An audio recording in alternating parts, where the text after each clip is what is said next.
My name is Peter Rumsey, and I am adjunct faculty at Stanford University. I'm also the founder of the Stanford Building Decarbonization Learning Accelerator, also known as the BDLA. And the BDLA is the ones sponsoring today's workshop today and tomorrow. I'm going to be presenting the workshop today with Dr. Anthony Kinslow, who is a PhD graduate of Stanford University and undergraduate of NCANT. Go Aggies. And I keep right. there you go. And um, Dr. Kinslow has a consulting firm called Gemini Energy Solutions that works on a wide variety of very exciting energy projects around the country, focusing on decarbonization and equitable decarbonization. He'll talk to you a little bit about that. All right, so can you see my screen here? Yes. Okay, thank you. Great. So here are the presenters today, Dr. Kinslow and myself. And also just so you know a little bit about me, I am a lecturer. Um, and I'm the founder of the BDLA, but I also am a consultant and designer of buildings. And I've worked now on the design of over 60 LEED Platinum buildings. So I've been working at this and have spent basically my whole career working on buildings. I'm very passionate and excited about buildings, you'll find. So yeah, that's where we are. This is the schedule for today. And what we're going to be covering is building efficiency. And again, these are, we're covering a relatively high level. We're going to be talking about building electrification, renewables, and equitable decarbonization. Tomorrow, we're going to be covering embodied carbon, which is a very hot topic. And we're going to talk a little bit about decarbonization policies and programs nationally and internationally. And we're also going to have some very interesting case studies of decarbonized buildings. And then we're going to be talking about teaching techniques and such. At the end of each section, we're also going to list some of the teaching material that's available on that particular subject at the BDLA website. So, what is the BDLA? Let me just start with a little introduction of what is it and why are we doing this. Um, the This is a project at Stanford, but it's basically meant to be a national resource um, on the teaching of building decarbonization. So it's teaching resources for faculty to be able to teach the next generation of people that are working in buildings. We have a variety of different offerings. Slide decks is the area where we have the most material. We also have case studies, videos. The videos are links to videos. So we now have assembled what we feel is a really good set of video links to different topics and decarbonization. We also have assignments, reference material, and then we also do a thing with several different colleges and university. We've done one-on-one consultation. And again, all of this material, including the consultation, is free of charge. We have a set of donors that have very generously funded this effort. And so professors who take advantage of this don't have to pay anything. And that's also how we're sponsoring today's event.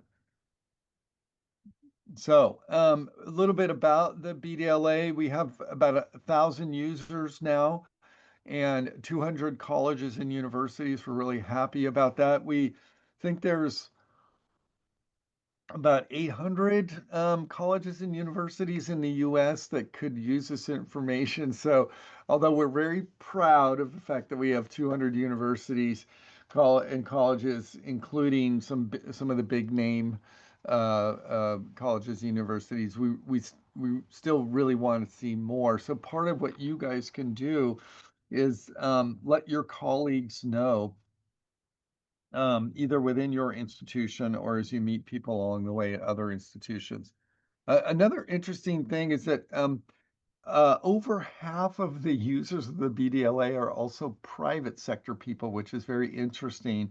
And it's public and private. Let's just call it non-academic. So we have some of the largest construction companies in the world using the material. We have building owners, building developers, and we have a lot of also government organizations, including one that I don't, I don't know why they signed up and started using material, but NASA. So, I found that very interesting. And we have over 3,000 downloads in the material. We also do have sponsor a lot of webinars, this one being one of them, but we also do a monthly webinar series on a, current topic in building decarbonization so that people who are part of this are able to stay current with the developments in the field. So as we know, the news on climate is not good. Extreme weather events are happening more frequently. Um, Generally speaking, in certain areas we're not doing great. We're losing ground, and it's easy to get discouraged about that. I think what we're also seeing when you dive into the numbers and start looking at what's going on, there are signs of hope that are starting to develop.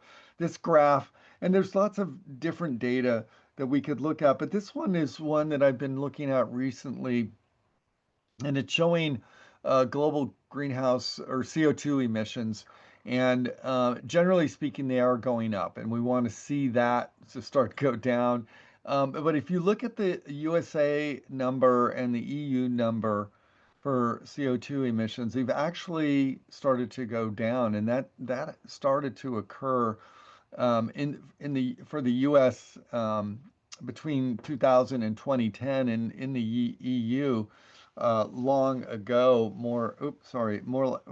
excuse me, more like in the 80s that it started going down. So I think there's generally some good signs. Obviously, countries that are growing very rapidly, like China and India, are seeing increases, but China has started to flatten out, and they are now by far the largest user of renewable energy, electric vehicles, batteries, and such. So I think China is really starting to turn the corner. And I do a lot of work in India, and we're starting to see some good signs there as well. So we're also, as we start to delve into buildings, we see that there are so many strategies now to decarbonize buildings. And that's part of what I like to talk to my students about is like, hey, there's a lot of bad news, but there's also some good news, and there's a developing set of strategies that we're starting to become clear on how we're going to be able to turn this corner. So, just to remind everybody, what is the climate impact of buildings? First, I was asking a colleague at Stanford yesterday, do you know how much greenhouse gas emissions there are globally?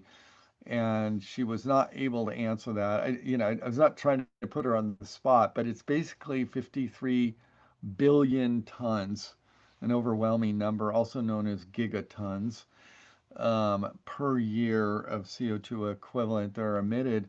But if you start looking at, okay, what makes up that 53 number, 2.4 billion tons or gigatons are from heating of buildings. Just the heating of buildings, not everything buildings. If we add in electricity, and that's fossil fuel heating of buildings. We add in electric heat and some of the other things, it gets closer to 4 gigatons is for heating of buildings. So if we add in building, all buildings and all energy use, the operational carbon emissions, it gets up to in the 27% range. And then if we include the embodied carbon, that is building materials, and the embodied carbon in building materials, we get closer to 40%. So buildings are a huge part of the problem and also a huge part of the solution and a big opportunity. And so that's why the BDLA is so timely, and talking about building decarbonization is really important for those of us working or teaching in this field. Um, to get a handle on it, the U.S. has 340 billion square feet of buildings. It's overwhelming. More than 50% is residential, about 60%. 25% is commercial, and you can see over in this pie chart, there's industrial and other, but a big portion of it is residential, and then second largest is commercial. Um, so the solutions are starting to become clear of how we're going to do this, and that's what we're going to be talking about today. Sort of a definitional thing, we do talk about embodied carbon, and that's the emissions from manufacturing building materials.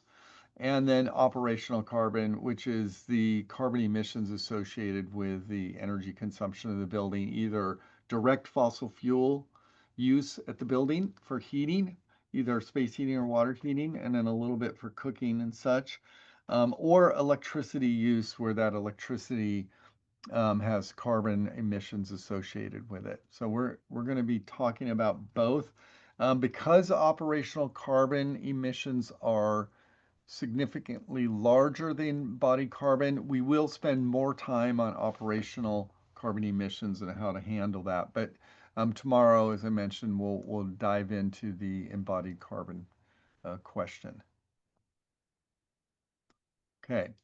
So what is the path to operational decarbonization? It's actually clear and straightforward. And if this is, this is one of the things that we want to impress on everybody that we're talking to about this topic, which is the path is fairly straightforward. What we need to do is we need to make buildings more energy efficient, and the strategies for that are mature and well developed, but still evolving. And then we also want to electrify buildings, and we're going to talk about building electrification. And last but not least, we want to connect that efficient all-electric building to renewable energy, renewably generated electricity. So we're going to talk also about how that comes together. We have a similar path to embodied decarbonization or embodied carbon decarbonization. The strategy is reusing buildings wherever possible. Also, we can do reusing building materials. And so, that's renovation really matters. And in the US, we do need to think about it that way because most of the buildings that we need by 2050 have already been built. Um, when I work in India, it's quite different because they say that only half of the buildings, or maybe less, of the buildings that are needed by 2050 in India have been built. So there's huge construction boom in India. So building reuse is not as much of a thing as it is here in the U.S. or if we're talking about parts of Europe. So once we've reused buildings where possible, we can choose carbon sequestering materials. That's wood. Wood is actually able to capture carbon out of the atmosphere and sequester it or hold it into that material or the building structure for the lifetime of the building, which is like a good thing. The next step is specifying low carbon materials, and there's a growing number of building materials that are low carbon. There's now a net zero carbon steel is available. That's steel that's made with renewable energy, which I find really interesting. And there's a variety of cement and concrete products that we'll start to scratch the surface on tomorrow. And then because we can't, through the construction, get us down to zero, what we're starting to look at and work on in a variety of buildings is the buying carbon offsets or something similar to offset the remaining embodied carbon. So here's a list of some of the BDLA resources that talk at a relatively high level. We did get a request from a professor saying, you know, my students are asking me, what is climate change and why should I care? This middle deck here. And it was an interesting question because we didn't expect that question to pop up, but it was good that we heard. And so we did, in fact, create a deck, you know, that basic about what is climate change and what does it matter, right? So anyway, at this point, I'm going to hand it over to Dr. Anthony Kinslow, also known as Anthony, and he can jump into building efficiency. Absolutely. I'm talking to my phone to hopefully improve quality volume. How is this? Can y'all hear me okay? Yep. Yeah. Beautiful. All right. So efficient buildings. And next slide, please. So just giving y'all a context of where we are with efficient buildings in the overall process of decarbonization. It's really the first step. Oftentimes you can think of efficiency as the fastest, the most cost, the best bang for your buck in terms of upgrades, in terms of solutions around decarbonization. For example, you would never want to do renewable energy before efficiency. So the other thing, as you look at this map, this is sequential in nature. It isn't do all of these things in any order. There's a kind of order involved, which we also are driving with our presentations today. Next slide.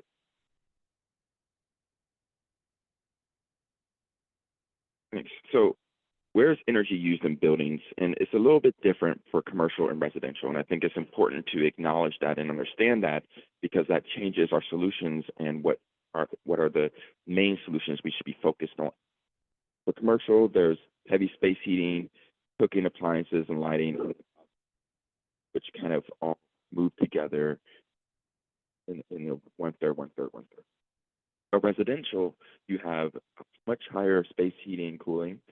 There's a more intentionality of comfort, right? For residentials, people typically have more control over their temperature and therefore maybe keep it cooler or warmer than a commercial building. Water heating, showers, so all these things start to play a role. And then once again, cooking appliances and other come into play. Another thing you should know is that residential has a much higher variance from building to building, right? So you can have the same building right next to each other, using twice as much energy from a residential, which it's less likely to have that type of variance due to human behavior in commercial. Next slide. So to give y'all kind of a direction of where we're going to be talking about in efficiency and the power of efficiency, I wanted to show y'all X-ray standard 90.1. It's updated every few years, 5 to 10 years, approximately, more recently every 3 years. You can see when it started in the 1970s, 1975, what the normalized energy use was. Now, if you scroll down, you see boom, boom, boom, 1980, 89, 99, keep going all the way down to where we are now in 2019, right? And there's a new one coming out, or if it hasn't already come out. You can see that just from keeping and building to the standards that are recommended, we've already reduced our energy use by half, right? Like that's a major kind of jump. And then next slide. Now, this is just our standards. Now, if we start to implement state-of-the-shelf energy efficiency. So state-of-the-shelf is really about this idea of technologies that are commonly used in places, but are best practices for energy efficiency, right? So efficient envelope, improved lighting, plug load reduction, low friction systems, heat pumps. And we're going to hit on all these kind of topics as we go through, but you can see all of a sudden, you can drop that annual energy use by another half, right? So we're talking about from 1975 to today, if you use best practices, your building should automatically at the start use 25% of what it was using. All right, that's the power of efficiency. and then you add PV coverage, et cetera, and batteries, you can even drop that lower. Next slide. So let's talk about kind of energy efficiency through architecture, and we're going to go through the different areas of the space. First, better glazing systems, low E glazing, and there's also this vacuum sealed windows that are even more kind of the R value of a wall instead of glass. But glass is typically your biggest heat sink in your building, right? The more glass you have, the more energy you're using. But there's solutions to having a lot of glass and still maintaining some sort of comfort and reducing glare. Electrochromatic glazing, SFO, San Francisco International Airport using this in some of their work. And I also should mention that I, as well as Peter, have been working in buildings my entire career. I should also say that my entire career is a lot shorter than Peter's. But one of my first jobs was working in net zero energy design and kind of buildings work for San Francisco International Airport under the company, the Allen Group. So that touched on that. Keep going. Exterior shading. No shade. There's been a big movement in a lot of glass, right? You see that in buildings, newer buildings, a lot of glass. But there's ways to do shading that with glass, there's a lot of energy usage, but there's also potential for glare, right? It's harder to maintain comfort and temperature comforts with that. But with efficient buildings and thoughtful shading techniques, you can make the building look really nice and still maintain the benefits of reducing direct glare, improving the temperature comfort of the building. Next slide. Building envelope, sophisticated insulation in tight buildings. Sealing the leaks in your building from around the windows, even the plugs in your house have leakage, right? All these things are something to do. And then when you're building buildings, there's more thoughtful and efficient ways to build buildings. So you're reducing these thermal breaks and improving the tightness of the building, right? The idea behind the envelope is that you want as little of the outside environment to impact the inside environment. That's the idea of having a tight, insulated building. And I just had, for instance, new technology where you air blow and sealant through your ductwork, and it seals your ductwork. And this is really important if your duct goes through like an attic that's outside, because then you're losing a lot of cool air through, or heat, depending on the season, through your ductwork right out the attic before it even gets to your house, right? So this type of strategies are becoming more and more, have always been around, but becoming more and more prevalent. I talked to the company and they said they're working every day, every week, all 5 days a week in a new home, right? So there's an increased demand that we're seeing in these type of efficiencies in homes and in buildings. Next slide. So can't go through everything, but just you'll have this slide later and you can see all the various ways that architectural strategies can improve energy efficient building design and building upgrades. Integrative design is something that is a whole subject in itself. That's number 10 that really requires, in fact, there's, I think, a whole class at Stanford that is taught by Amory Lovins around kind of integrated design. And so that's a very whole other subject that we do have slides for that people will be able to look at, as well as from other resources available. Next slide. So we went through building envelope and weatherization. Now we want to go into lighting and daylight design. The idea, next slide. So a typical building, you've all seen this, what this looks like. Maybe some of your offices look just like this, right? Versus an efficient building, right? The idea of how do you incorporate daylighting to improve the quality of the light and reduce energy usage. Next slide.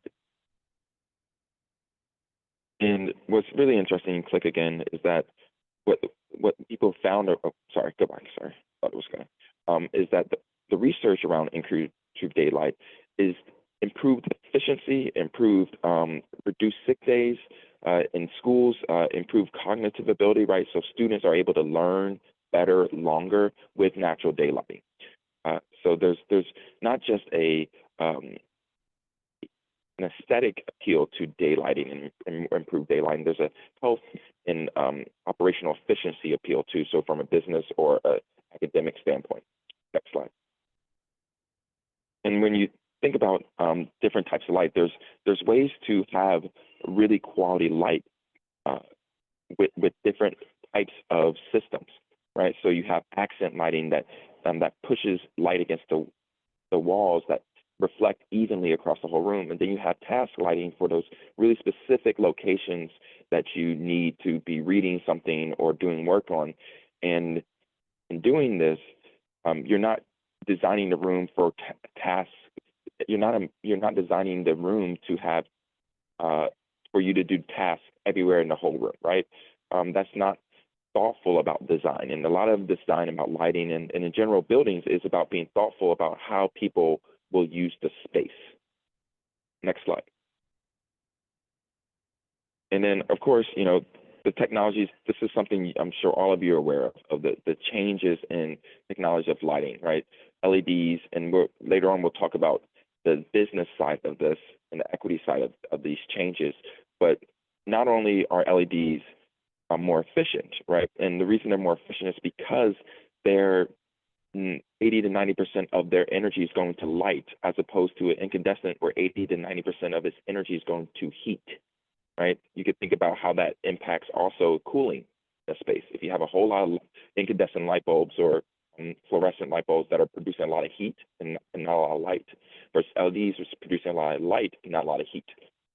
And the last benefit is the lifespan. You don't need to replace these bulbs every few years. It's 5-10 years, depending on how often you're using it, right? So doubling or tripling the life of the lighting, so saving and replacement costs is a big thing. And oftentimes in energy efficiency retrofits, the replacement costs and material costs are greater than the energy saving costs or the energy savings. So the savings saved by reducing the amount of materials and labor you need for your equipment is often greater than the money you save from reducing your energy usage. Next slide. And so when you look at this slide, this is working from the foundation up, right? So the first thing you do is daylighting. Next, you do lighting design. Then this kind of ambient task and accent lighting. Following luminaires, right? The type of luminaires that you're using, fixtures, and then finally controls, right? You don't want to having controls in a space to allow for automatic shut-off occupancy controls. All these things come into play, but that's the last step. Oftentimes, though, we think about controls first in the industry, and that's a mistake because once you get to controls, 80 to 90% of the possible savings you could have had are gone. Next slide. So we've done building weatherization, we've done lighting, now HVAC system design. Keep it going. So when you think about HVAC, the main goal of HVAC is to have as little of it as possible to maintain comfort, right? And so there's different strategies around passive sources of heating and cooling. So thermal mass is this idea of physical structures, either in the house or part of the structure of the house, that slows the movement of heat through the from outside to inside, or from outside to from inside to outside, right? So you're able to maintain a comfort that you are using that energy for longer. And so this is really really helpful. And then so that's to keep kind of the heat in, right? The other side is ventilation. How do you move heat out? And so there's several considerations with ventilation. One is the cross ventilation, right? This movement of air across the room. And one benefit of ventilation is also the air movement makes you feel more comfortable at higher temperatures, right? So it's the idea of having a ceiling fan going, you feel more comfortable because of that air movement than you would if there was no ceiling fan at higher temperatures. There's also single speed sided ventilation and stacked ventilation. Stacked ventilation is probably the most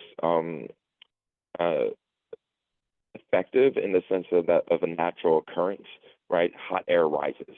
So having spaces above where you can release that heat moves it in natural, it goes with the natural physics of how heat operates, right? So it's easier that way. You can even see across ventilation, you have a lower window and a higher window, right? Using that stacking, that heat rises aspect. Next slide. Within HVAC, a lot of the energy is used in the motors, right? And so you want to create the distribution systems to reduce the amount of motor energy you need.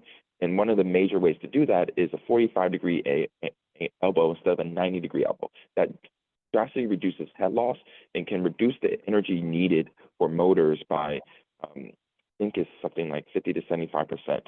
Right, so major change, and it's not a hard shift, right? 45-degree elbow versus 90-degree elbow. That just is a little bit more thoughtfulness of the design of it. Next slide. Efficient heating and cooling equipment, right? We talked about having the smallest size you need to maintain comfort. Unfortunately, today in industry, oftentimes the size is primarily oversized because industry and installers are worried about cause of discomfort for this random extreme event, right? So they oversize it way more than it needs to be.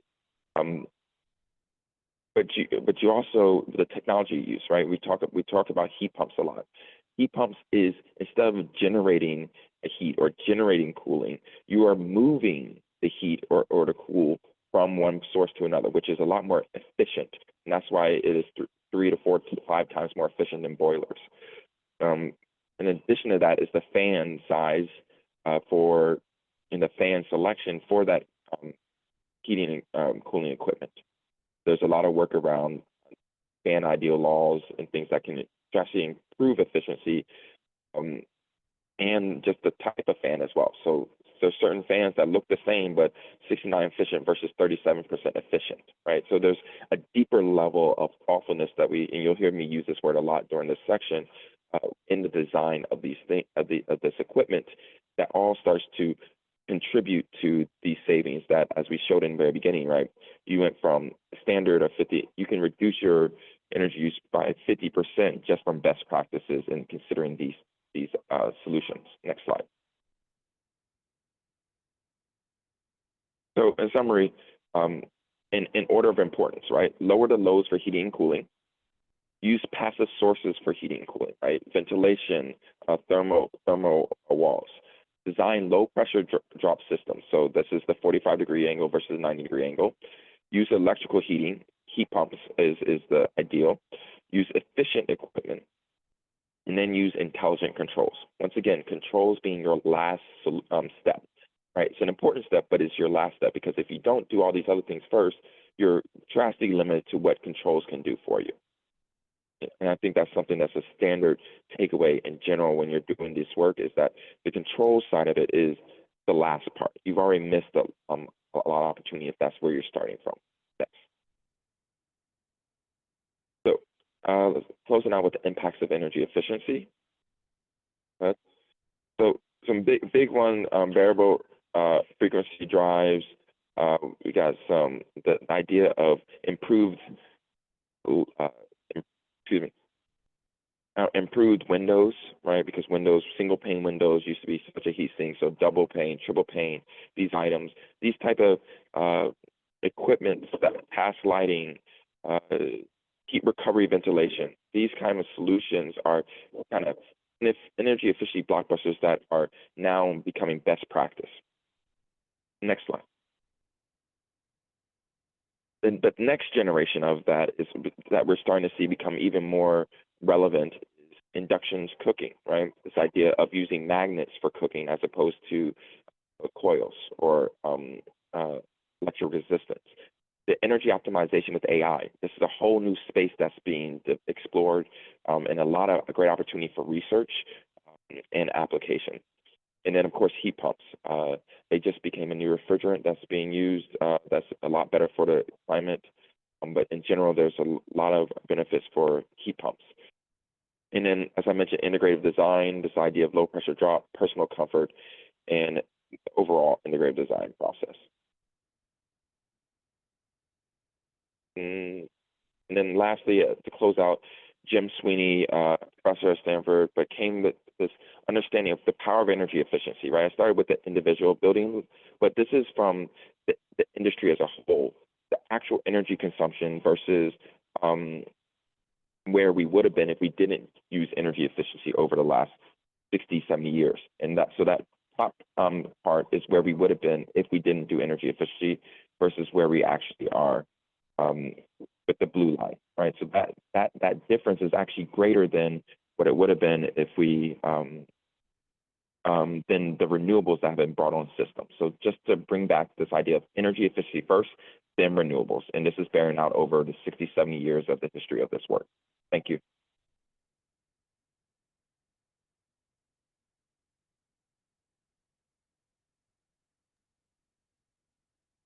I guess I should talk about the resources on energy efficiency. So there are, each of these individual lines is a slide deck related to energy efficiency that can be used for students, that you can incorporate just pieces of it or all of it with your students, or you can use to help people, yourselves or your students, think about research opportunities and research spaces. And we're also here to help with that mindset as well. So with that, I think now I will pass it on to Peter for electrification. Great. So let's stop there for a second and see that was a whirlwind on building efficiency.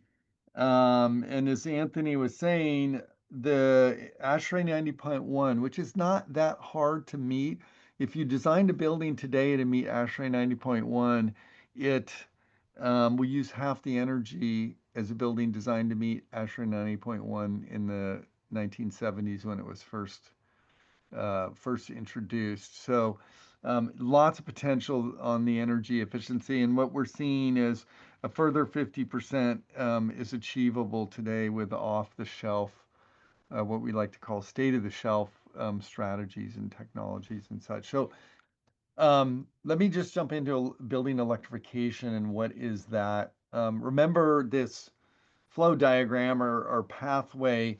After we make buildings efficient, we want to be able to electrify them. And that's where there's been a lot of changes recently.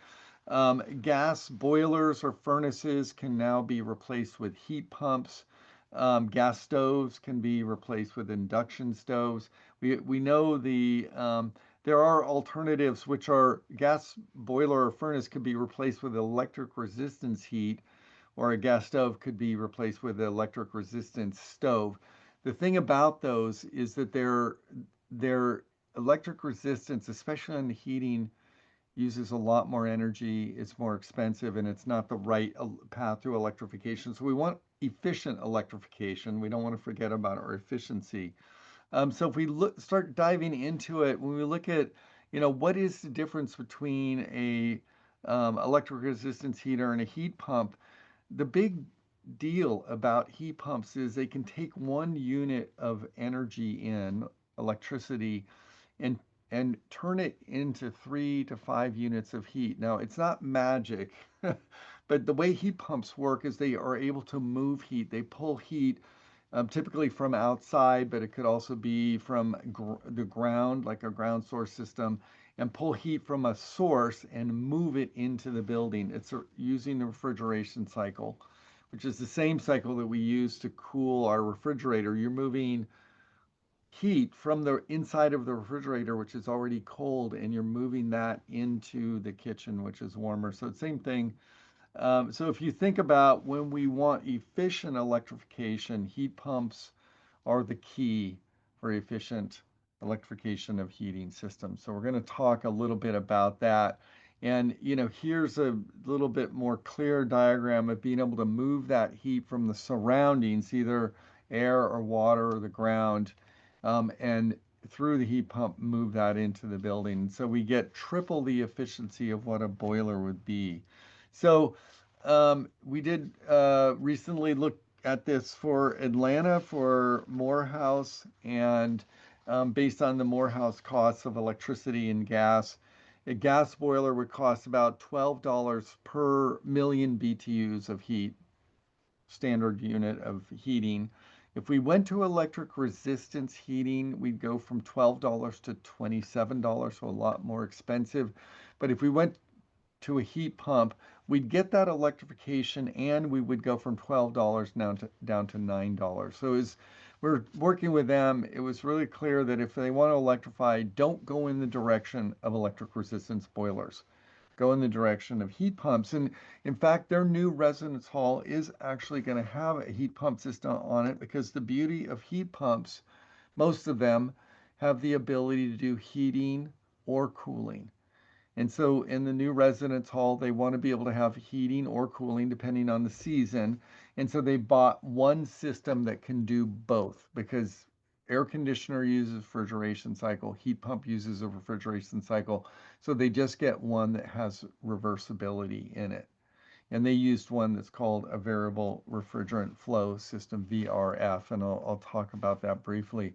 But the interesting thing is from a carbon perspective, um, it's the heat pump is a big win. So if we go from a gas boiler to using electricity, again, Georgia Power electricity with their mix of how they make electricity, you would get a significant increase in carbon emissions. If you go to a heat pump, you're getting almost the factor of three reduction, 2.5 reduction in carbon emissions. Now, I've done the calculation. If you had 100% natural gas generated electricity, you'd go from 160.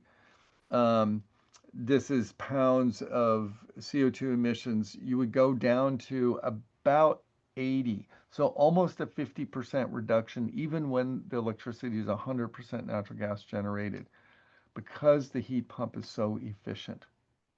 So heat pumps are a win even when the electricity is fossil fuel based. But what's happening in the US and around the world is that renewable energy is growing rapidly. So the grid is getting cleaner and cleaner.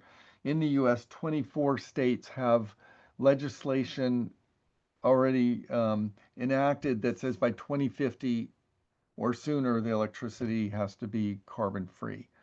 So there's legislation and there's also economics, which the uh, solar and wind are now cheaper to install on the grid than new fossil fuel power plants, and that's why we're seeing a very rapid growth in globally. In 2023, the numbers are still getting assembled for 24, but it'll be similar.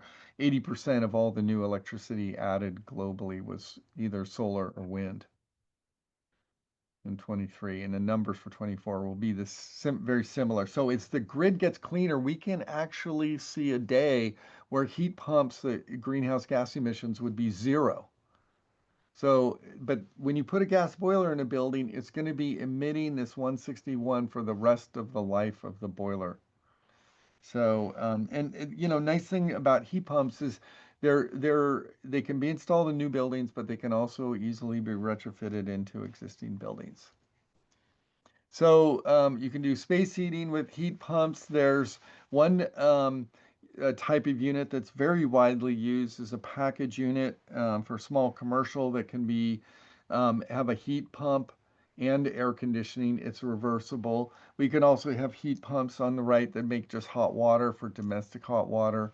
When we were working in Atlanta, we were starting to talk to Ream, which is a company that makes hot water heaters, gas heaters for, close to 100 years now. They have a full line of heat pump water heaters now, which is really exciting.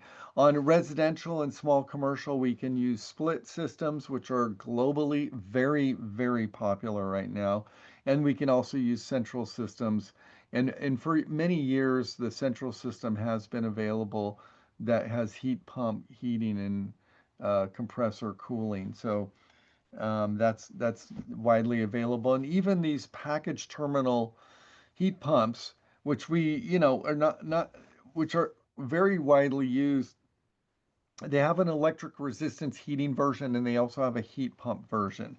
And so the heat pump version costs a little bit more, but its energy consumption is substantially lower when you're in the heating mode.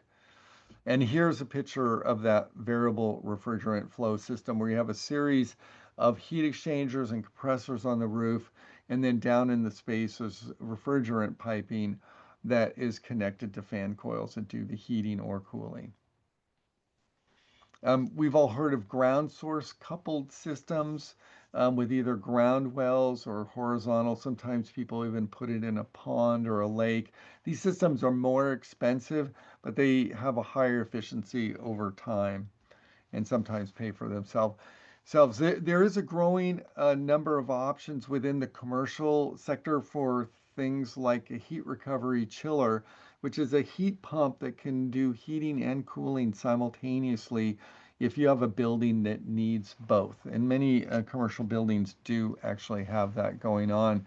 And at Stanford, they installed the central plant for the whole campus, and there's other campuses doing this, and this is happening in Europe as well, where they can make chilled water and hot water simultaneously, and they have big storage tanks that they store that if there's extra hot water, extra chilled water, they store it for, let's say, the next morning. That hot water has been stored, and they can use it in the morning. And then in the afternoon, when there's more cooling need, that the same day that they grab that heat and again store it for the next morning.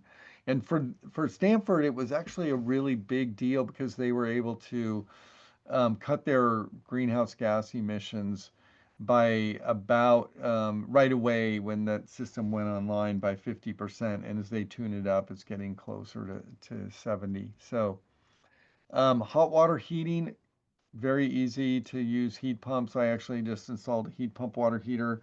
I found that I have some students of mine are from the Middle East, and I was surprised to hear where electricity is very, very low cost, very cheap. People do use heat pump water heaters widely. It is sort of the base system. So heat pump water heaters are out there, and there's small ones, there's bigger ones for commercial, and small ones for residential. And then there's a lot of information about heat pumps out there.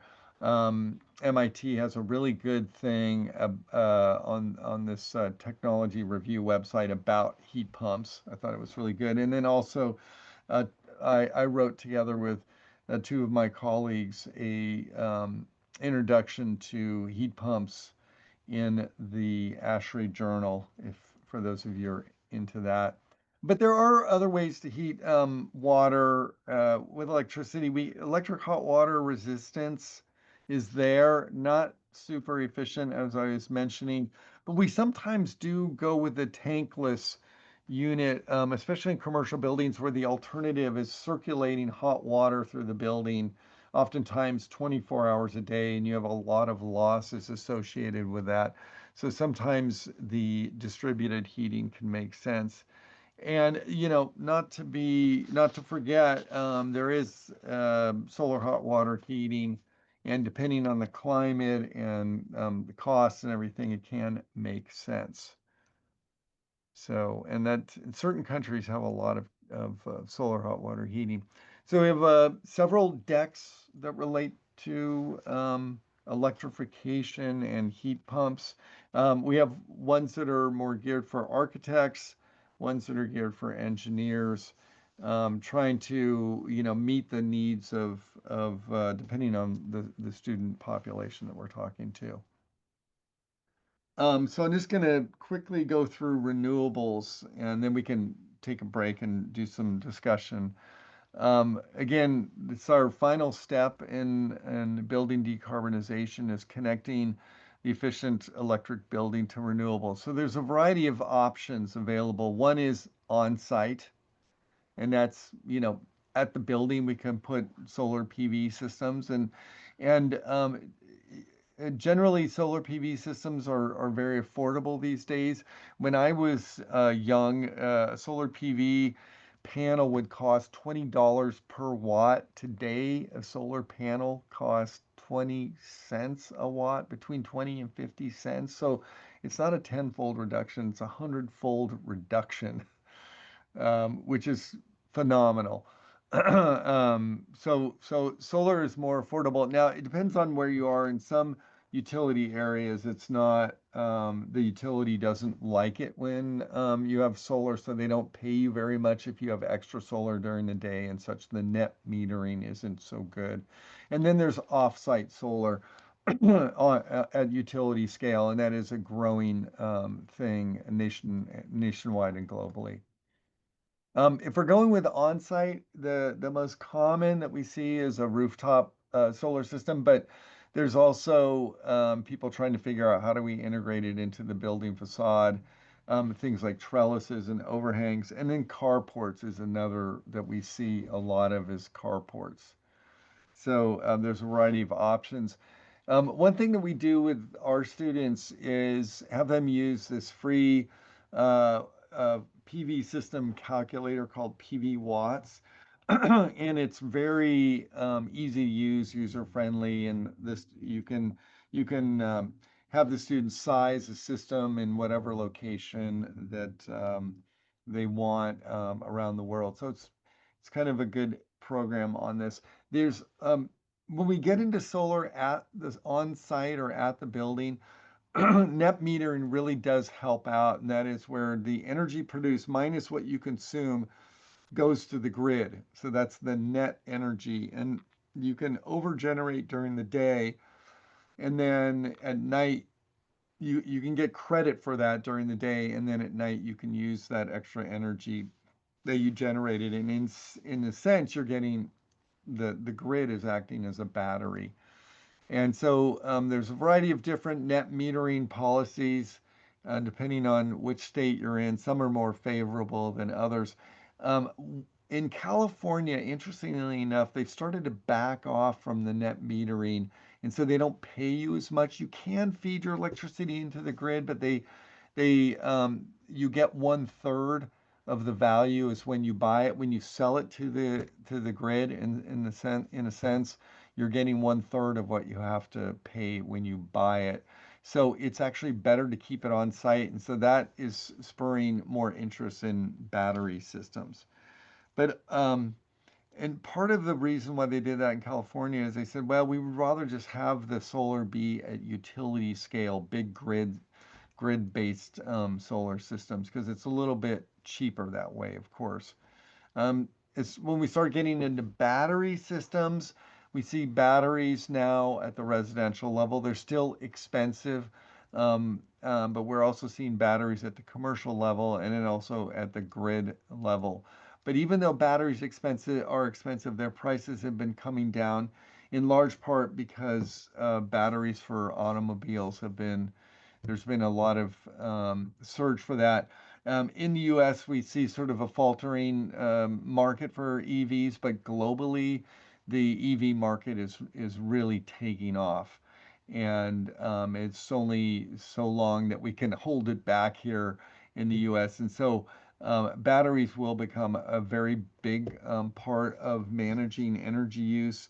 And stationary batteries at buildings are going to be very big, or otherwise batteries at the utility scale. In California, we have a battery system, distributed batteries, but owned by the utilities, that has the capability of 8,000 megawatts of either storage or output.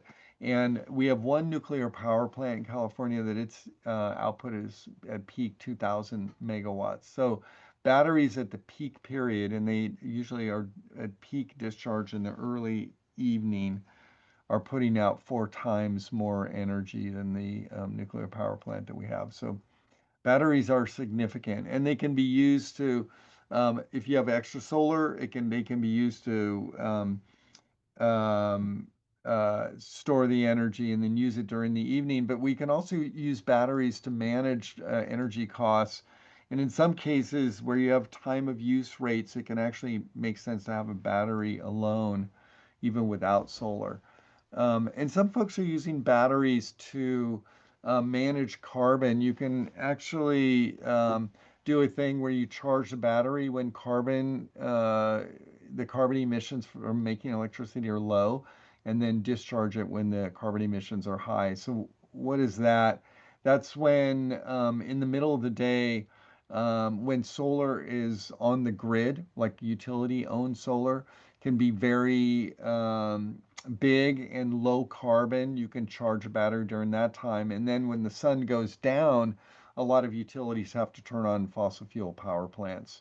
And so the carbon emissions go up. So you can discharge your battery during that time. right? So there's a variety of different motivations for batteries, but we're starting to see them. If you can't do solar or solar with batteries at the building on site, there's now a growing number of options for purchasing renewably generated electricity offsite.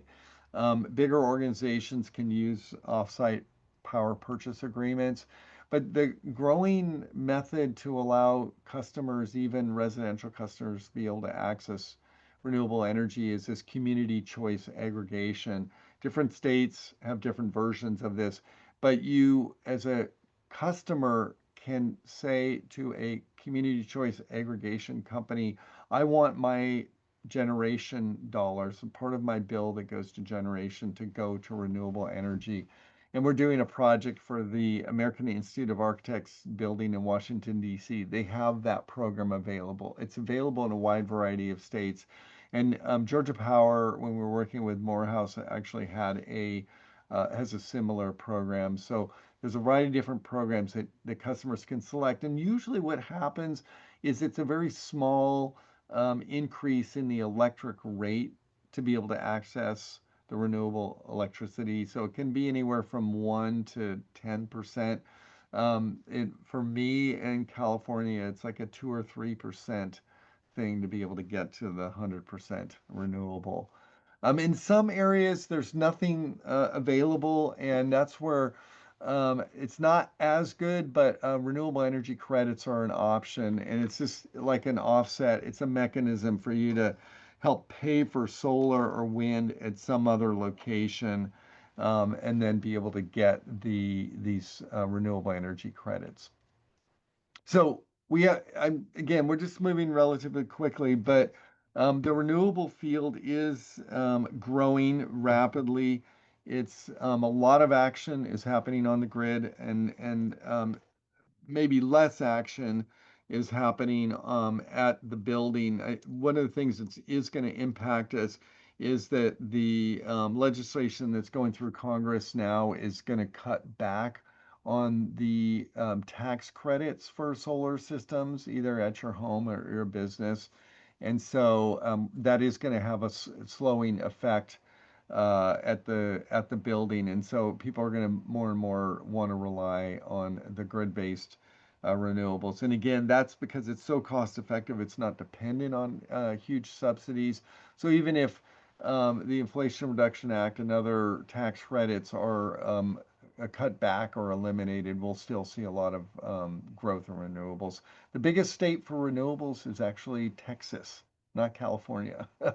So in Texas, it's not because they haven't acted environmental laws or anything like that. It's because it's just the economics of the wind and solar are better. So here's a list of some of the things that some of the slide decks that we have available, and there's also some interesting case studies that deal with this. Just want to call out that, in terms of speed, right, utility scale often seems like it's the fastest approach, right? But there's other considerations such as the interconnection time, which is 3 to 4 years to get approval to do that type of large scale operation. That interconnection process is obviously shorter if it's the utility doing managing this. But when you think about kind of smaller scale solar, community solar, individual solar, you can go down to a few months in terms of interconnection process or permitting to get it through. So there's the economic considerations, there's the time considerations, all these kind of come into play, and you need to think about the whole process. There's also large utility scale are more at times more subject to federal changes of when. So these tax credits, if they disappear in 4 years, that's 3 years of smaller scales can do work. But if it's in 4 years that the tax credit is going to disappear, then the utility scale, a lot of folks won't do that because they're worried that by the time they get through interconnection, the tax credit's gone. So yeah, additional considerations. Yep. Good point. So Great. let's Looks like we're. Go ahead, Anthony. Oh, I was going to say we're in the home stretch. Last 20 minutes, we want to bring in some conversation around equitable decarbonization. Really, I want to kind of tie what you've all heard and bring in the equity side of it in preparation for tomorrow's call so that you'll have something to take away and think with this evening, and then come back and hear what you're hearing with the context of the historical inequities and the solution, a few tidbits of solutions that we're going to be exploring as well. So next slide. Okay, so first and foremost, right, fossil fuels are connected to deaths and health impacts, right? This goes directly to why global warming, why, decarbonization. There is a health impact of having this. Next slide. And there's two kind of structural dynamics that have driven a lot of the inequities that we see today in buildings and health and in wealth as well, right? And the first one is redlining. I'm sure most, if not all of you, are familiar with what redlining is, but the idea was that financial institutions determined areas that were high risk. And the way they determined the areas of high risk for investment, whether you wanted to get a mortgage, whether you wanted to get a loan for business or to retrofit your home, right? All these, any type of lending was seen as high risk if you lived in a majority Black community. So this is the redlining, the areas that you see of Richmond, Virginia, and you can Google red line maps for any major city in the country to understand where those areas are. This was driven by a desire to kind of separate and constrain minorities financially, right? So high risk was perceived, high risk was not your actual kind of job or anything like that. It was perceived by race, right? Next slide. And this started in the 50s and went all the way through the 60s, or late 40s and went through the 60s. And also, we've seen several banking institutions over just the last decade be sued for billions of dollars for kind of continuing these kind of racially problematic practices of not lending out or reducing the creditworthiness of racial minorities. So there's kind of a direct connection to this, right? So when you look, and one of those aspects is of the development of neighborhoods and what they look like, right? On the left, you have a neighborhood that is more typical, not a lot of in higher Black and brown communities of not a lot of tree cover. On the right, you see more suburban neighborhoods and things, a lot of tree cover, and that has a direct impact on energy. Next slide. Up to a 10-degree difference, right, in certain places, and it's pretty stark, and you can track this pretty much anywhere in the United States, because the United States is still, despite all of our policy changes during the civil rights movement, to now a very segregated country, right, from where we live. Next slide. And so we look at the Richmond summer temperature, and we're the first map of kind of what Richmond looks like in the heat map, right? And you can start to see that there's certain areas that fundamentally get a lot hotter than areas that aren't. And the hotter they are, you can kind of, next slide, I think it shows a side-by-side. Oh, no, we don't have a side-by-side. Apologies. Have that. We'll add that to the slide deck we send out to you all. But you'll be able to see a side-by-side of the overlap between the hottest areas, land surface temperature, this is what this is measuring, and the red line areas, right? There's a very strong correlation between this. Next slide. So redlining produces a lot of dynamics, right? One is the inability to upgrade your home over those years, right? So housing inefficiencies. Older houses and apartments in low-income settings often have inefficient appliances, right? Inefficient insulation, leaky air, older technologies, creating 20% higher energy use intensity. What that means is that 20% more energy per square foot, which means more that they're paying more for the to maintain comfort in their home per square foot. Next slide. And we see this bear out in this kind of data from ACEEE. I mentioned that a lot of associations and industry are doing research. ACEEE is one of those that produces a lot of great research. And in 2020, the research found that Black, Hispanic, and Native American households face dramatically higher energy burdens, right? I often get the question, like, who's most disadvantaged from an energy sector? And I think one of the reasons I like this graph is it's one of the few times that we even talk and look at the data from Native American households, right? Oftentimes they are discounted just even in our research around energy burden, around other equity issues in the energy space. But you can see 43% higher for Black households, 20% higher for Hispanic households, and 45% higher for Native American households in comparison to white non-Hispanic households, right? That's a lot of money just to maintain comfort. Next slide.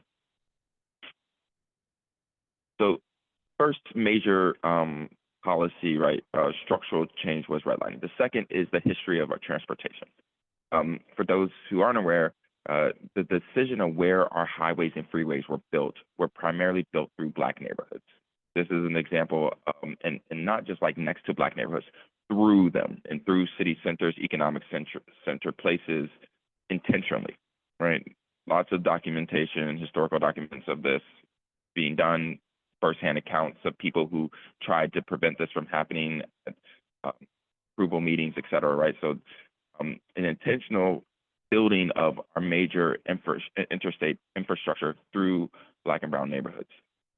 And so the result of that we see today in many forms. Next slide.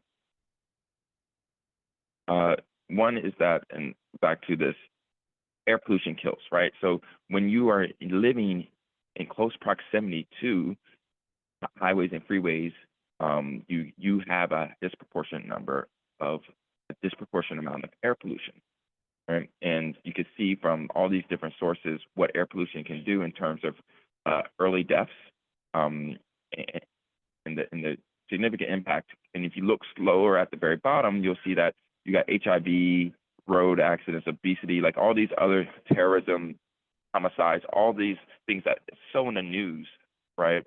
That everyone hears and thinks about and talks about, and air pollution is exponentially larger than most of these things, but rarely gets talked about, right? Next slide.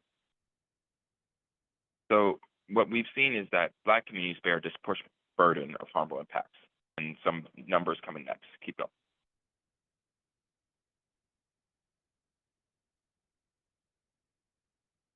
And as we get to numbers, I just want to quickly state that, like, one of the major issues of air pollution is this fine particulate matter of PM2.5. So when you research around this, it's a lot of research around PM2.5, but this is kind of one of the major components of that is driven kind of to the responsible for deaths. And so next slide. So when you see this dynamic of the disproportion, you also need to understand that the air pollution emitted is less. So there's a discrepancy of not just how much you're inhaling, the air pollution you're inhaling, but how much you're emitting, and the inequities in that. Next slide. So big number here is that 1.54 exposure of pollution in the U.S., right? So and there's a few other research articles that there's a lot of research being done around this. Berkeley, I believe, is doing this. A colleague of mine, Reagan Patterson, out at UCLA, does a lot around transportation and air pollution. Several others throughout the country are looking into this air pollution kind of concept and the inequities in air pollution. One of the major dynamics that is challenging for research is actually the aspect of data collection, right? Where are we collecting data? What data do we have at what level? It's often a challenge. Next. So we talked about outdoor, right? The idea of cars creating this air pollution, et cetera. The other consideration is indoors. And when one of the recent studies that came out, and it's been, more and more studies are coming out around this, but that gas stoves, and having not just gas stoves, but gas in your house can be more deadly than having a smoker in your house. And we all know the movement of reducing cigarettes and understanding the impacts of secondhand smoke on children, on adults. But this idea of your appliances are killing you in your house, right, is something that I just talked with a group of trustees at a church, and every single one of them had a gas stove and had kids, right? So you can imagine their face when I told them about the study. Right? Next slide. And so we see all these aspects of in the house and outside the house disproportionate burdens, and it comes out in the health impacts that we see here, right? Asthma effects of Black and Indigenous communities at this disproportionate rate. The darker color bars are percent children with asthma, total percent population with asthma for the different groups. NH stands for non-Hispanic, so multiple non-Hispanic,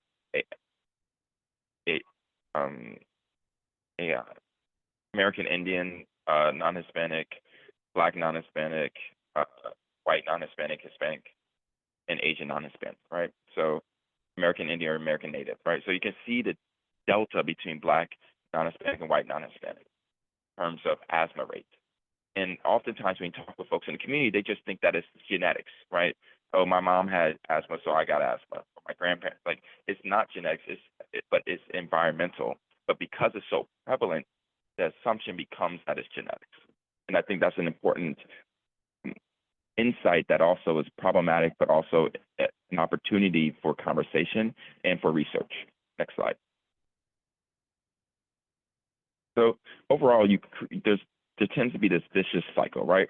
Lower investment in low-income and minority neighborhoods create lower rates to return those neighborhoods to those neighborhoods due to the lack of, which means lower rates of return to those neighborhoods due to lack of investment. And then lack of investment is justified by lower rates of return and consequent lower population density, right? So like, because the neighborhood is not making a lot of money, you don't have to invest in that neighborhood, right? And so it's the cyclical aspect of how the neighborhoods start to recede into dilapidation, and how you have city centers like Baltimore, Detroit, fill in the blank, that are really suffering from blocks and blocks of boarded up housing, right? And until you have like this major developer that comes in, buys everything cheap and pushes out those and makes it unaffordable for those who have been living there for generations, like you have this slow downward spiral of quality. Next. And I think it's important to understand that this is not something new, right? And that communities, yes, so that process of the developer coming in and buying out and pushing everything out, the term for that would be gentrification, right? In that mindset. But it's important to understand that these communities know what's happening to them, right? They're not ignorant of them, but 95% of their claims against polluters are denied by the EPA. So the systems in place to protect the Environmental Protection Agency is not actually protecting the folks complaining about these disproportionate burdens. And I think that's an important thing to understand, is these communities aren't living in ignorance. A lot of times they're trying to fight back. When they do, they're not being supported. Lastly, keep going. So I want to hit on business inequities in the last 2 minutes, and then another 2 minutes, and then hopefully close out with a few solutions. One is, what we find is businesses actually make LED lights more expensive in lower income neighborhoods, right? The neighborhoods that could most benefit from efficiencies often have to pay more for it. Next slide. We have this idea of PV adoption. There's a few more slides that are really powerful of independent of income. We see that that there's not much increase in adoption rates for Black and Hispanic households. But if you look at income for Asian and white non-Hispanic households, you see a drastic increase by income, right? There's a drastic change. And that speaks to the industry not marketing, not going to these communities, right? And with the belief that these folks, these communities don't care about solar, don't care about clean energy, or if you have good actors, you hear them say they have too many other concerns, right? You know, that they won't look at clean energy, right? This is the kind of what you hear in the industry today. Next slide. But you look at why people consider solar, right? The top reason is to save money on utility bills, right? To help their environment. Second, the solar investment tax credit much lower down, and better on my family's health, even lower down, right? So it's to save money is the driving force. And the second driving force is to help the environment. The second driving force is also important, and I think we're coming up next. Next slide. Is this. And this survey is supported by a whole group of other surveys over the last decade or 15 years now that show the same thing. And that is that Black and Hispanic households have much greater level of alarm and concern around global warming, around clean energy, the need for clean energy, the desire to see more of it, right? So which is super counterintuitive to what the standard thoughts are. It's super counterintuitive to what the industry believes in terms of the marketing and business planning, right? That Black and Hispanic communities are the better place to advertise and market your climate solutions, your clean tech, right? That's not what they think, but that's the reality from surveys over the last 15 years from Yale, Stanford, George Mason, and a host of other surveys being done. And then the last two solutions that we have that I wanted to call out. One is this aspect of the coverage gap, right? Like if you're either too poor, you're not poor enough to get government funded, or you're not rich enough to pay everything outright. There's a solution called inclusive utility investment, where utility will pay for your upgrades and recover the costs on the bill.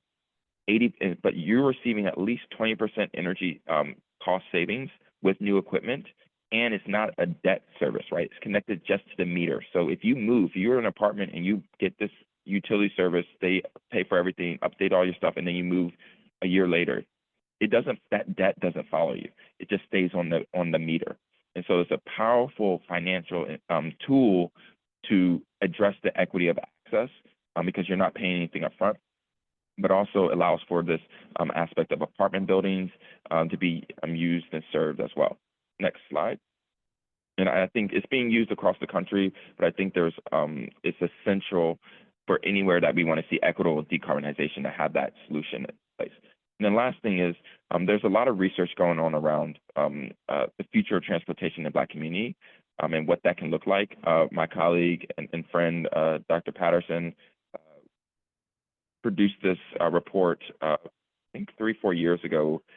She's now a professor at UCLA, but New Routes to Equity, the Future of Transportation in Black Communities. So this is one resource, and there's a host of other resources that I would recommend if you want to look more into kind of transportation and that movement, electric vehicles, the type of electric vehicles. We often think of just electric cars, but electric vans, electric trucks, but also autonomous electric vehicles and how that impacts the built environment, right? So you can take an electric car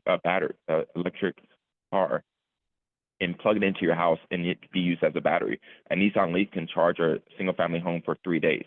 The Ford F-150 Lightning for 5 days, right? Like, so there's this intersection of transportation and building decarbonization that is also being explored and looked at as well. All right, well, let's end there. Thank you, everybody, for attending today. We'll start tomorrow, same time, and we have a variety of interesting topics for tomorrow, including embodied carbon and some case studies and discussions about programs and policies. So thanks for joining today, and remember to tell your friends and colleagues about the BDLA, and we'll see you tomorrow. Okay. So in general, the idea of embodied carbon is the carbon that was released in building in the products that are going into the building, right?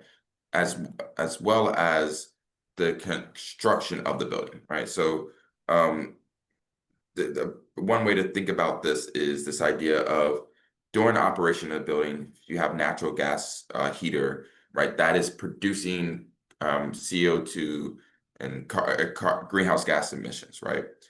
But if you're only looking at what the building is producing while it's in operation, you're really missing a significant kind of portion of the actual climate impact of that building, right? Embodied versus operational. And so when you look at these LCA life cost assessment or life cycle cost assessment, right?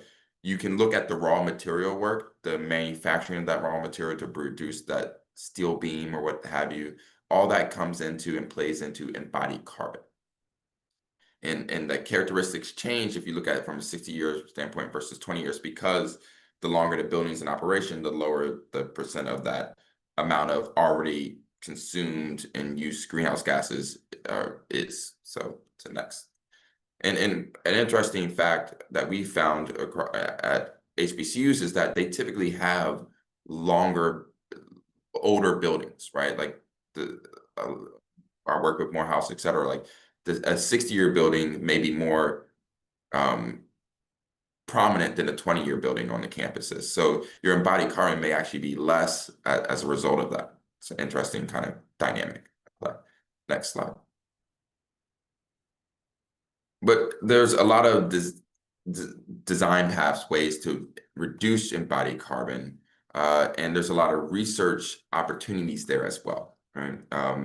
The reusing existing buildings, I just talked about the USDA effort around this, and there's a tech component to this as well, right? The understanding of you need a platform, needs maybe even generative AI to understand how to pull that information from the materials from that building, understanding what materials are available in that building and where it could go in construction to other construction spaces. There's a tech aspect to this work as well. So it's that I think is something that we don't talk enough about. But choosing carbon sequester materials when available. Materials, replacing materials. Some research I did at A&T was around how can we use pig manure as a replacement for petroleum in asphalt, right? What level can of replacement can we do with pig manure instead of petroleum, right? Reducing carbon emissions. Low carbon materials, and then buying carbon offsets. So this is oftentimes kind of pushed back a little bit from a justice perspective, because you're polluting one area and then buying trees in another place to kind of offset that. And there's a human impact component to this that often is the concern, is that larger companies will take full advantage of this, of heavily polluting one area and then planting trees in another place to kind of avoid their carbon. But more and more you're able to do this where you can see when you book a ticket online, you can pay a little extra to offset your carbon impact, for example. Next slide. So sequestration is the idea of pulling down carbon in different ways, right? So there's the tree, which is the most obvious natural way, brings in breathes in CO2, breathes out oxygen. Another is carbon emitted during the process and construction. The other way is kind of the end of life aspect of this, right? So when the carbon with these trees, you can take these trees and use it in construction, but then at the end of that aspect, they are released unless the wood is reused elsewhere. So this idea of understanding carbon accounting in a way that just because you build a tree, at some point that will be released later on. So you're almost arbitraging your carbon release. And so oftentimes people mistake this idea as you're removing this carbon from the equation altogether. You're not, you're just extending where it has an impact. And so if you do that enough, and the relationship would be when you have heavy thermal mass in a building, right? You are slowing the rate of that heat moving into that building. You're not stopping that heat from moving into the building. You're slowing the rate of it so that maybe it moves when it's cold outside. You can open windows instead of having to use the air conditioning. So the same thing is with the planet. You're slowing the impact of that carbon being released in the atmosphere by using this type of work. Next slide. So when we talk about embodied carbon, there's kind of three general categories when you first look at a building. That's your enclosure, right? That is the substructure, right? What you need to the foundation and next things. And then your superstructure, right? The steel and that makes up the building itself. But if you look at only these three categories, you're missing a lot of of the embodied carbon in an actual building. Next slide. Such as the systems, right? HVAC systems, the water heating systems, the piping, these things have embodied carbon as well. Your interiors, your interior walls, your the interior structural of the building has embodied carbon, and overall just the site, right? So what were you did you tear down trees to build that site, right? Is that impact on embodied carbon also plays a role? So understanding a more holistic, and if you look at it from that standpoint, you're almost doubling the carbon impact, right? We went from 400s to 800s, right? So understanding and having a comprehensive look at what it entails with the built environment, with the building, is important in really understanding and counting our carbon impact for our buildings. Next slide. So for a Bay Area project, you kind of have it broken down. For the interest of time, you're going to have this later. You can really dive into this.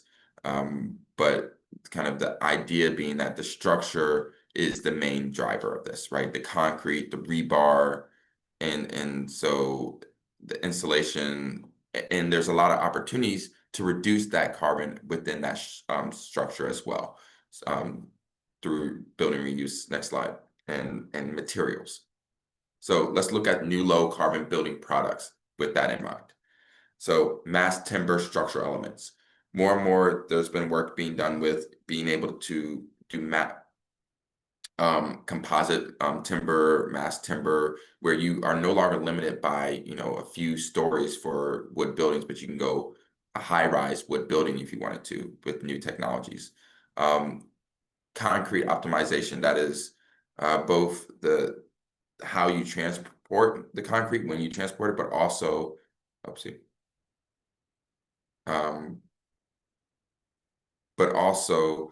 what raw materials you're using within that concrete when you're creating it, such as fly ash, etc. Steel procurement, rebar procurement.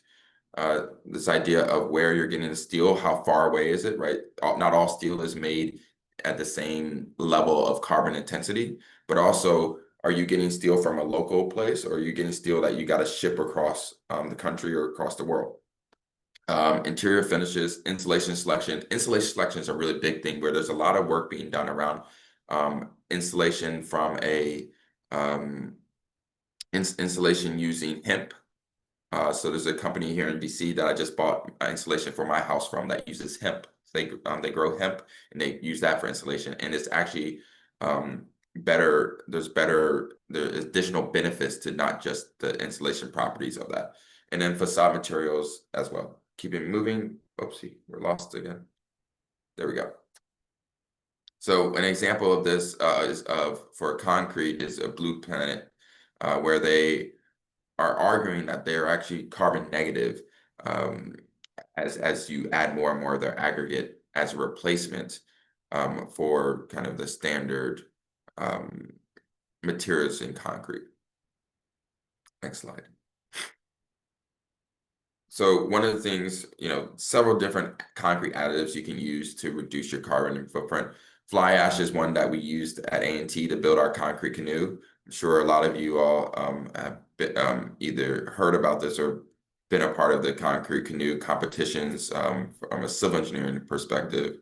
But we went to the local industry and asked them, and they donate the fly ash for free, because otherwise they just get rid of it, right? So there's these combinations of materials that are otherwise just going to be used for waste that become waste, and we use them in our built materials, reducing the embodied carbon of the building, but also reducing waste that otherwise would be going to landfills or what have you, right? Next slide.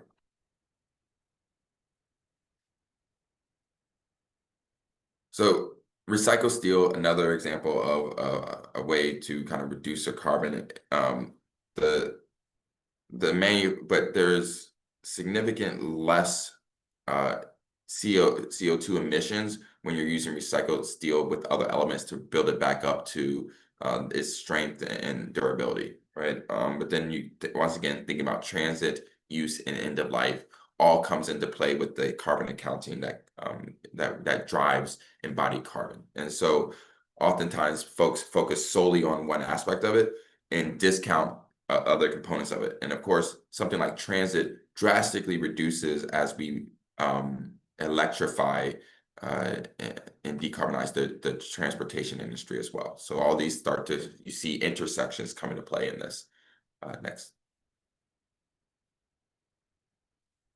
And then I always find this really interesting and more seen overseas, but this idea of replacing concrete altogether with such as using gabion baskets, right, where you're creating the same kind of structure in place, but you're using rocks that can even be as a retaining wall or building wall, and they can be used from local or on-site materials as well. Another example, next slide, is around rammed earth, right? And there's a really nice building on Stanford's campus that uses rammed earth in one part of it. It's a smaller building, but this idea of compressing and there's other benefits to something like rammed earth in terms of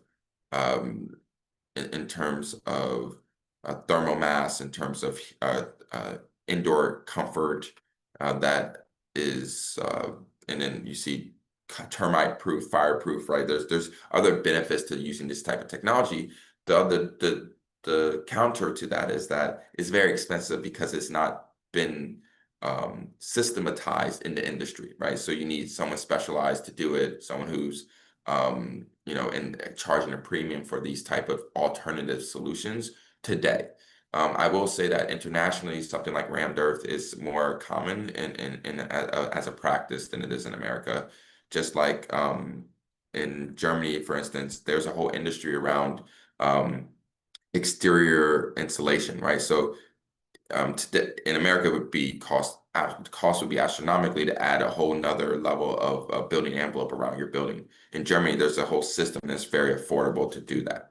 So there is distinguishing. We talked about culture, but there's also just across the globe, there are different strategies that became systematized, institutionalized, that fundamentally changed the cost of doing that type of work from place to place, and means that different solutions work better from a cost perspective in different areas. Next slide. So carpet is something that San Francisco International Airport was really trying to hammer into, was kind of all the stuff that goes into carpets, not just the chemicals and things that go into carpet, but also the material itself. Recycled nylon from fishing netting, glue-free installation, like these things are strategies that can fundamentally reduce your embodied carbon with the interior of the building. So carpet being a great example, where carpet has a great benefit for sound muffling, right? There's other benefits to having carpet, but there is a carbon impact to that, unless you're going with someone like Interface Carpet or others that are trying to modify that and mitigate that. Next slide. So we're getting close to kind of where I want to make sure we have time for questions to this, but just you can quickly see that there is a distinct difference in carbon intensity across different companies and different products that is pretty substantial, right? A 10x, almost 8x or so change from this far end, a recycled modular carbon nylon 6 to the baseline. And no, we can keep going. Thank you. And then I talked about insulation. Once again, want to keep moving, but these ideas of insulation and what you use for insulation, spray foam, like all these things, like the industry hasn't caught up to this yet, but there is a lot of interest in this, and that's growing. And the hope is that how can we help with the industry moving and adopting these things without charging premium price to them, right? Next. So there's several slides in the BDLA around embodied carbon. This was a kind of a taste tester, as all the others were around this work. But if you're really interested in embodied carbon, really interested in bringing that to the students, or doing more research into this, I would suggest you start here with these slides and then follow up with this. All right, so I'm going to run through markets and policy here relatively fast so we can stay on topic. But really want to just give you a glimpse to what's happening, right? This is, during the Biden administration, there was a massive push for production and infrastructure for clean energy, right? The federal support around this, the Inflation Reduction Act, the bipartisan infrastructure law, right? These some people call it Uncle Bill and Aunt Ira, right?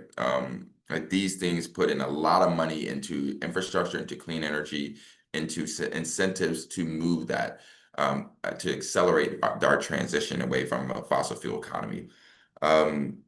Unfortunately, today there's a lot of uncertainty around that. A lot of the grants, billions of dollars worth of grants, are being paused and are in legal contention about whether they'll actually go out. And a lot of this money is going straight to communities, underserved communities. States receive money, and how they're using that money is still unclear, because now they don't have federal oversight to ensure that they're using that money in a way that they explicitly said they would. So there's a lot of uncertainty going on. There's a lot of need to and a lot of work being done on the nonprofit side to not only track it, but communicate with each other and coordinate with each other to ensure that there's a solid front, and that things aren't being folks aren't being taken advantage of. So I just wanted to call that out, the amount of money being done.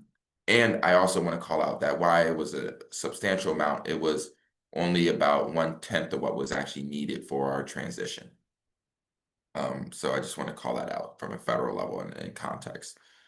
Next. So, but moving from federal to state, there's a lot of work being done. And just like during the first Trump administration, states start to step up, right? When there's a lack of federal movement, states are trying to motivate this work, in part because it builds a lot of jobs, right? The clean energy economy is one of the largest growing economies and job growers in the country. So this idea, there's a reason why states want to double down on this work. So New York City Local Law 97 requiring buildings over 25,000 square feet to meet energy efficiency and greenhouse gas emissions. One thing I'll note, most of these legislations are for 25,000 square feet or higher, which actually is only 90% of the commercial building stock, but roughly 50% of the commercial square footage, right? So, or 50% of the commercial energy usage, excuse me. So buildings over 25,000 square feet make up about 50% of our commercial building energy usage, and only 10% of our commercial building stock. So there's a lot of work still need to be done on the smaller building size. That's actually what my company focuses on and is trying to address. Next. So, going across from East Coast to the West Coast, right? California, this idea of 100% carbon-free electricity by 2045. They are moving in that direction between batteries and solar.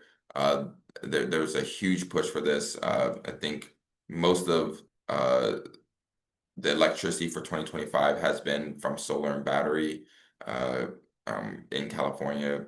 The more than 70 cities have all electric reach codes, right? So there's a lot of work being done around.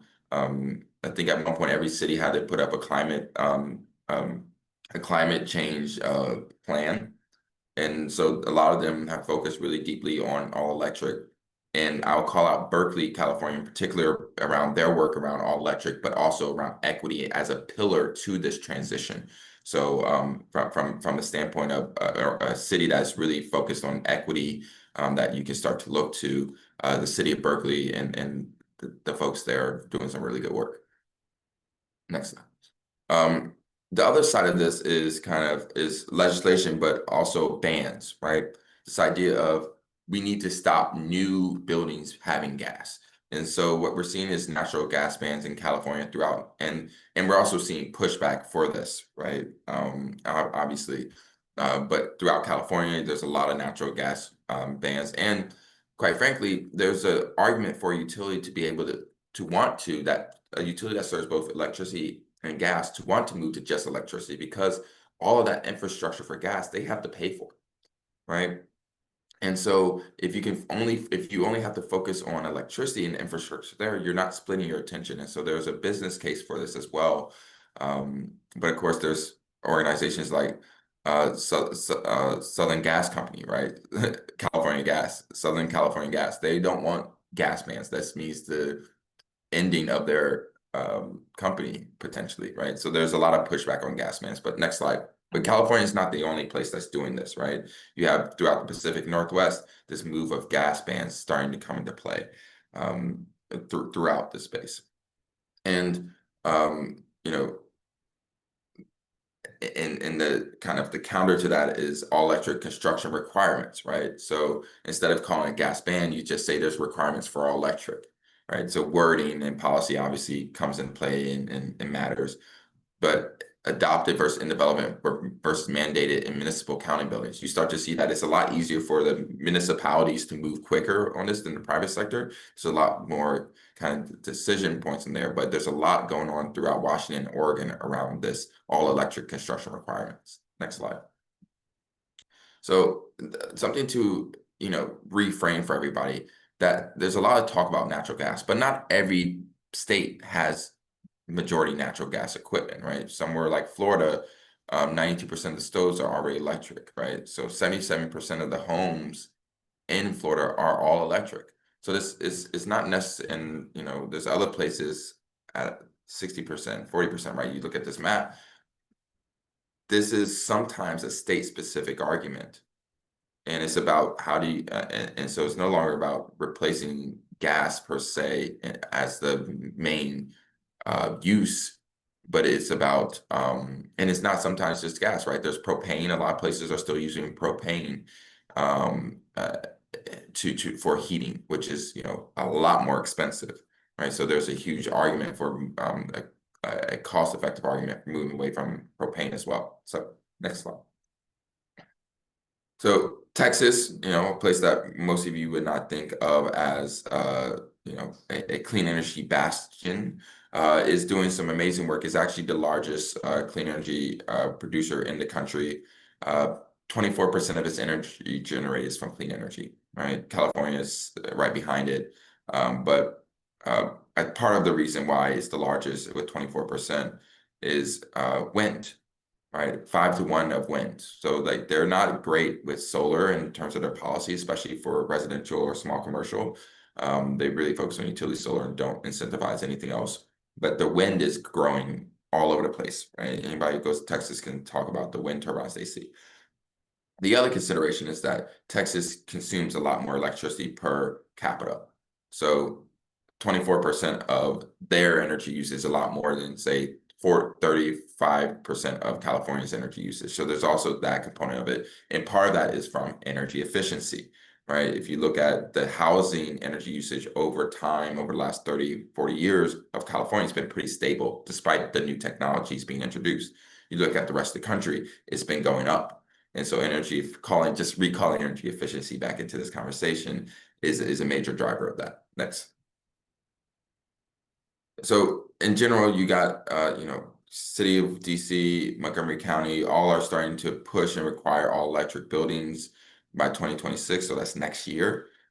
They announced this years ago so that people in the construction industry and industry and private sector could be prepared for this.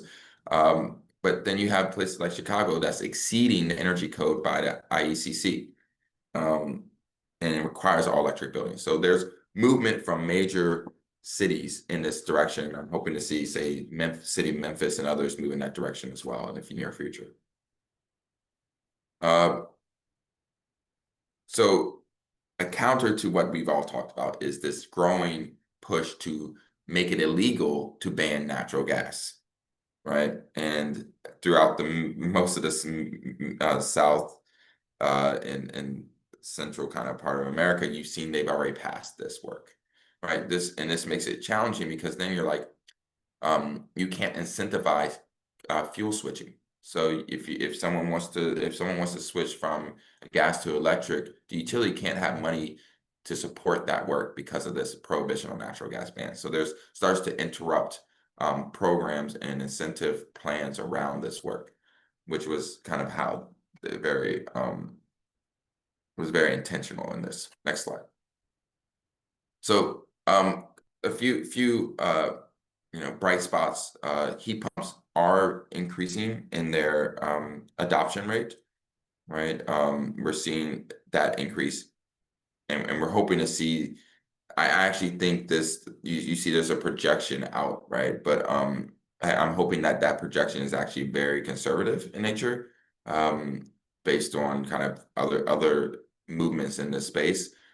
But really, manufacturers are starting to be more and more intentional around their heat pumps, which I think is an important consideration. Right? And then lastly, kind of the international bright spot is that renewables are will surpass coal in global electricity production. So across the globe, renewables will surpass coal. But more than that, you start to see the construction of renewables versus non-renewables in our new energy, right? And you look at 2001, it's 2002, right? There's this massive, it's an 80-20 kind of relationship between non-renewables and renewables. And now you look at 2023 and it's 80-20, more closely to 80-20% of renewables to non-renewables. So obviously we want that yellow to be completely gone in order to start to do that downward slope for our global greenhouse gas emissions and to really start addressing climate change in a real way. But the one bright spot is that could have been a lot more yellow in that 2023 bar, right? So we just want to call this out that there is movement. China reached their goal, I believe, 5 or 6 years ahead of time in terms of the amount of solar they want to develop and clean energy they want to develop. So there is hope and movement in those spaces. Next slide. So as I mentioned, I'm hoping that those heat pumps projections are conservative in part because the industry around decarbonization is gaining momentum. Journals, conferences, even how we talk about this work, we're getting more sophisticated, we're getting more thoughtful, and students are becoming more interested in this, right? So there's an increased demand for incoming students, college students, and existing college students to learn more about this work. I use the word democratizing decarbonization in my business, and the idea is that we need to increase access to decarbonization technologies and solutions for everyone, right? And how can we do that? And so there's a lot of conversation around that. And then I'll just add, as mentioned before, survey after survey shows that people of color have a higher degree of interest and concern around climate change and clean technology adoption, but they don't have the access to it. But other research also has shown that in those places that they have had access, the proliferation is greater and faster than for majority minority communities versus majority non-minority communities, right? So like there is hope here that as we increase access, we accelerate our transition, accelerate our adoption. Next slide. So just wanted to, I think this is one of our last slides around this with time, and is that 68 gas plants projects were canceled or put on hold due to the influx of giant batteries, right? These battery energy storage systems that can replace the need for gas peaker plants. And that's a huge number. That's gas peaker plants are notoriously the most polluting solution. Peaker plants are notoriously the most that brings the most pollution on the grid, right? It also brings the most cost to customers on the grid as well. So having batteries start to reduce these and hopefully remove them is a huge win from climate, but also from customers' electricity costs. Next slide. I'm going to cover a couple of case studies of decarbonization.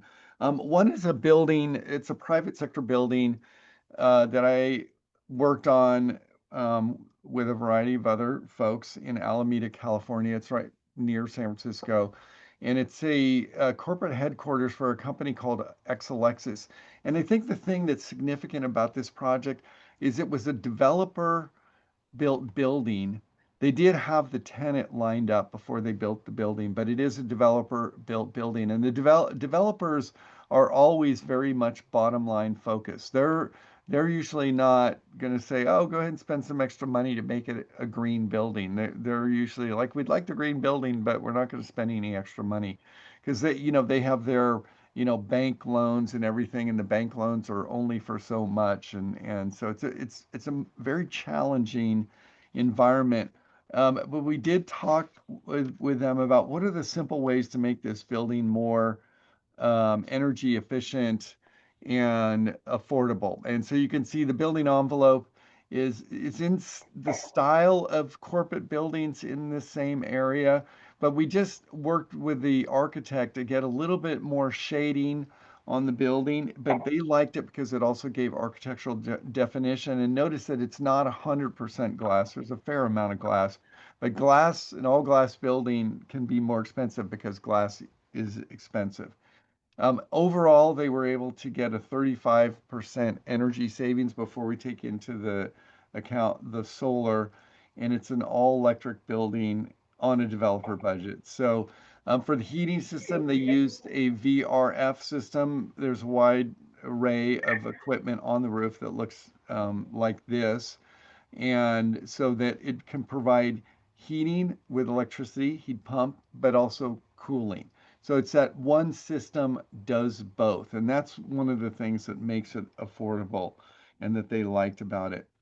There's a kitchen in the building that was paid for by the tenant, Exelexis, and they did an all-electric kitchen. And roughly speaking, electric commercial kitchen is the same price as a gas electric commercial kitchen. So all of the commercial cooking equipment is now available in electric versions. The induction cooking being the main new technology that's out there. And induction cooking, excuse me, is the thing about it is it's not only more efficient, it's not only all electric, but it's also much safer and comfortable for chefs and workers in the kitchen. As Anthony mentioned yesterday, there's now a growing research on the gas and the pollutants that are emitted in the kitchen from natural gas that are unsafe for workers. And it also can get very hot. So with induction, you don't have any of that problem. So really nice kitchen. I've actually eaten there. It's good. What they did for the renewable electricity is they put solar over the parking lot and some on the roof, and that covered about half of their annual energy use, electricity, right? It's all electric building. The other half of their electricity comes from the grid, and it so happens that the utility that covers this area purchases all of their generation from renewable sources, and they take pride in it. In fact, they're 20% cheaper than the electricity in the adjoining cities that comes from the California mix of the grid, which is not 100% renewable, it's about 60% renewable. So it's not always true that, or oftentimes it's not true that renewable-based electricity is more expensive. In this case, it was cheaper. So they were fortunate in being able to do that. I'm also have worked on the American Institute of Architects building in Washington, D.C., and this is a 1970s building, and the AIA is doing a big renovation on the building to bring it up to date. It really needed it. And at the same time, they're going to do, as part of the renovation, lower the energy use, electrify the building, and then decarbonize it. So the energy efficiency includes a wide array of things, but the main things are LED lighting and better quality lighting, and then high performance double glazing. The building was built in the 70s with single pane glazing in Washington, D.C., so they are replacing that. Um, as far as electrification, they're taking out the natural gas boilers and replacing them with heat pumps that will be placed on the roof. So they are putting a little solar on the roof, but it only covers 5 or 10% of their electricity. What they are doing for their electricity, they're signing up for from the utility, which is called Pepco. They have a DC Power Connect program where you can choose your generation source or company. So they're choosing the Clean Choice Energy company that has 100% solar and wind option, and it goes through Pepco's lines, and you pay Pepco, and then Pepco pays Clean Choice. And then American Institute of Architects, the AIA building, now gets the renewable electricity for the building. So that's how they're doing that. I think one of the really exciting things about this project is they are tackling the embodied carbon. They're reusing the building, which in and of itself is like a 70% reduction in carbon if they, as compared to a new building. They are replacing the glazing and a lot of the interiors. So there is still a embodied carbon impact. What they're doing to offset that embodied carbon impact is they're buying solar panels and they've donated them to Habitat for Humanity. And then Habitat for Humanity is installing them on homes in the DC and Northern Virginia area. And what that does is that it offsets electricity consumption that would be from the grid, and a good portion of that comes from fossil fuel-based electricity. So they're offsetting that, and they're calculating that over the life of the solar panel, which is 25 to 40 years. And that's the carbon offset project they're doing. So not only do they do the right thing environmentally, but they're also doing something that helps the local community. I think it's a great example of an offset project, and it's one that is going to have an impact. It's something you can physically see and easily calculate. So fully decarbonized building on the operation side, energy side, as well as the embodied carbon side. And I think this will be the first major renovation in the US to have that full decarbonization. And here's just a graph of the impact of that. And then the third case that I wanted to share is a company in India called Infosys. And they're an IT company. They're one of the top 3 companies, IT companies in India. And as you've heard, there is a big push, IT industry in India. And Infosys clients include Fortune 500 companies from around the globe. They have 300,000 employees. They have 15 campuses across India and 40 million square feet of offices. So very big company. They started working 15 years ago on figuring out how do we bring our energy consumption down. One of their founders, and at the time CEO, really wanted to see energy use go down.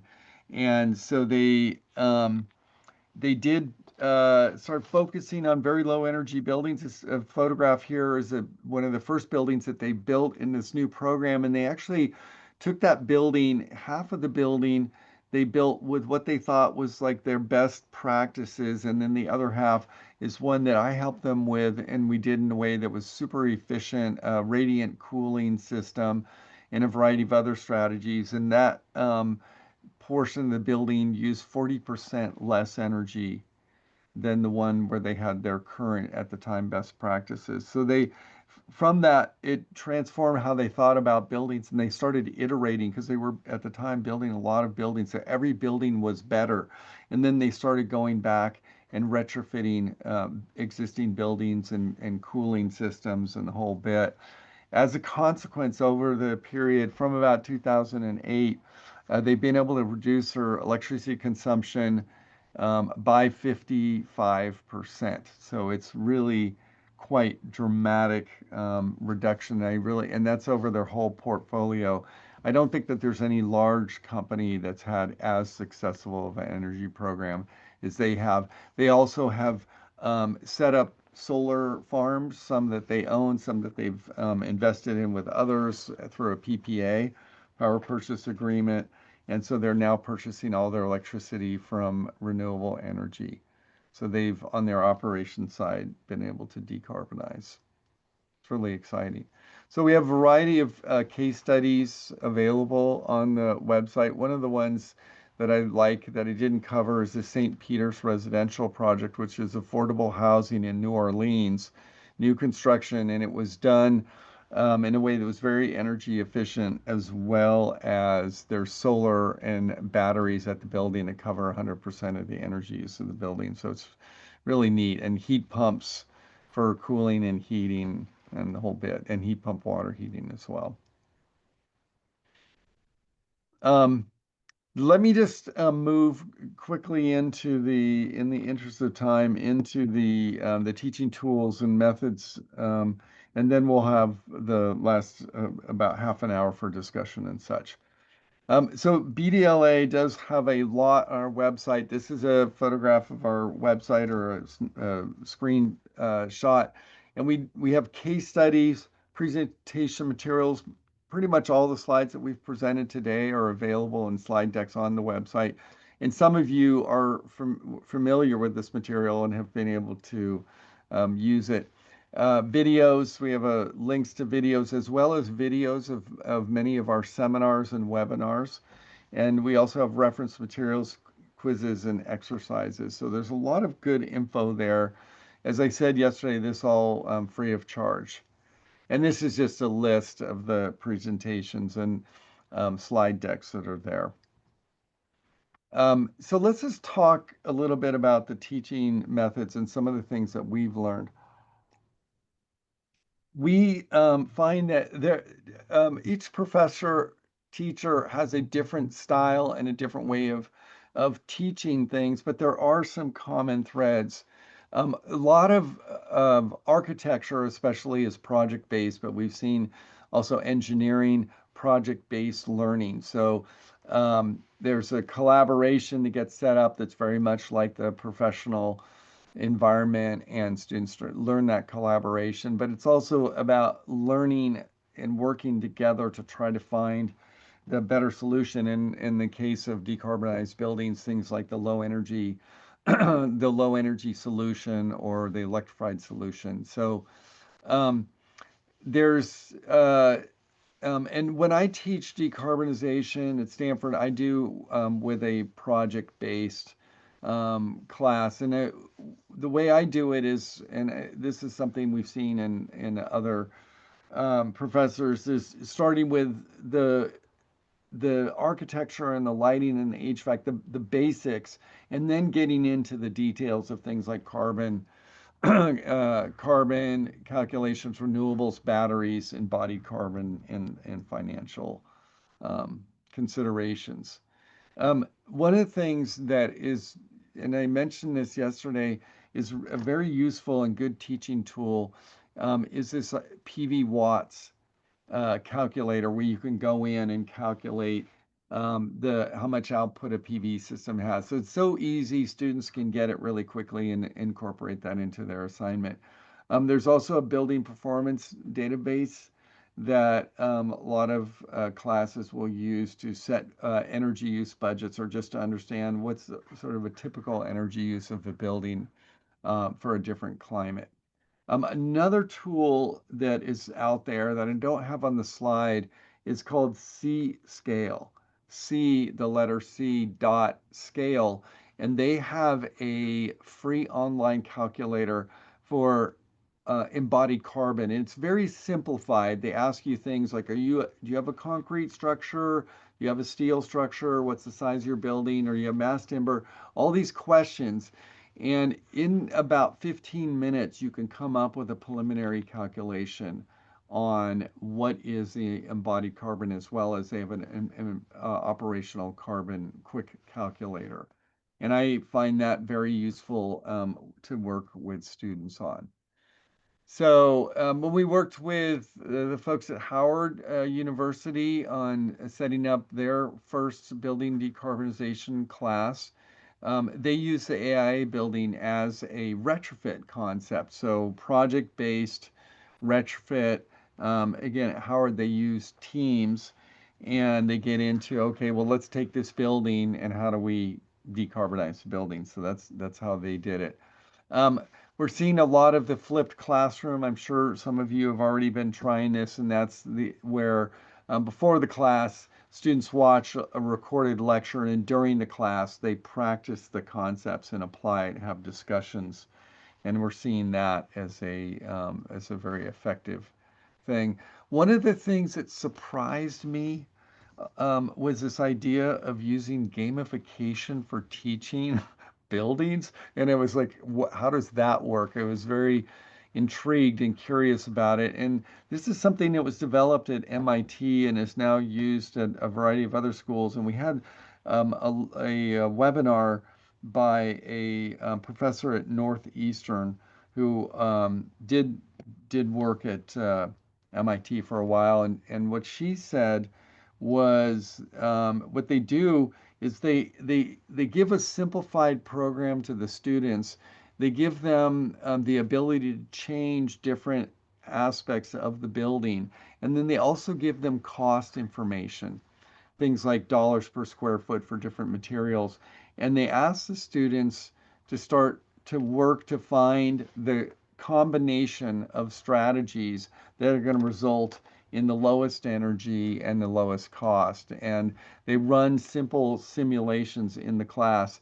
And so there's even at MIT a website where they talk about this and get into the details of it. But I think it's a um, very innovative way of teaching buildings, and they've had a lot of success with that. And I'm in my class, I'm trying to sort of start to weave some of this gamification in, and the students do generally respond to it very well. They say they enjoy it a lot. So I think if you just Googled MIT simulation gamification of teaching or something, you would come up with this. But again, we're going to share these slides with you so you can get the link from the slides. So here's some more details on that. And what they're trying to do is get the students to think outside of the box of a wide variety of solutions and come up with the best one. And I think one of the more traditional ways of teaching about higher performance buildings and decarbonized buildings is this idea of a capstone project. And we did work with NCA&T, and they have a capstone project. It's a senior year thing. They have an architectural engineering program, and the students design a building over the course of the year. And they get quite detailed with that building design. They have to design, because it's architectural engineering, they do have a building that design, but they have to focus in on what is the electrical system, what is the HVAC system, what is the plumbing system and such. So what they ask them to do is now they want that building design to be a decarbonized building. In order to prepare them to understand what that means, is in the junior year, they take courses on, what is an electrical system for building, what is the HVAC system for a building. That's something they've had for a long time. What they've done is taken those existing classes, like the HVAC class, and they've incorporated a class or two that talks about heat pumps and electrifying HVAC systems in a way that's energy efficient. So they've taken a traditional courses junior year and the capstone project senior year and just incorporated in the decarbonization. So it doesn't change the nature of the project that dramatically, but it just is adding another project goal so that the students can work to get there. And then I did want to end with, there's now just out a book that talks about teaching. It's titled Carbon Neutral Design. So that's also, zero carbon, which is decarbonized buildings. And this was written by Robin Puttick, and she actually gave a webinar with the BDLA, and there's a link here. If you go to our website, you can see the recording of that webinar. This book was put together. There's 20 chapters. Each one is by a different author or two. So there's 27 different faculty authors. Most all of them are architectural in nature, because this is architectural design studio. So they're all giving their perspective on how they teach the carbon neutral design or decarbonization in a design studio format. So there's a lot to gain from this. It's available, the book's available on Amazon. And if you, before you buy the book, want to watch the webinar, that's also available. So, and then Howard University, the professor at Howard University, Nia Malou, did write one of the chapters, and she's the one who taught the course on decarbonizing the AIA building as a case study. So I think there's a growing amount of information out there, but there's no getting away from just good fundamental teaching as well as teaching in the style that works best for you and your students, right? So that's we need to all find our own voice and then incorporate the decarbonization within that context.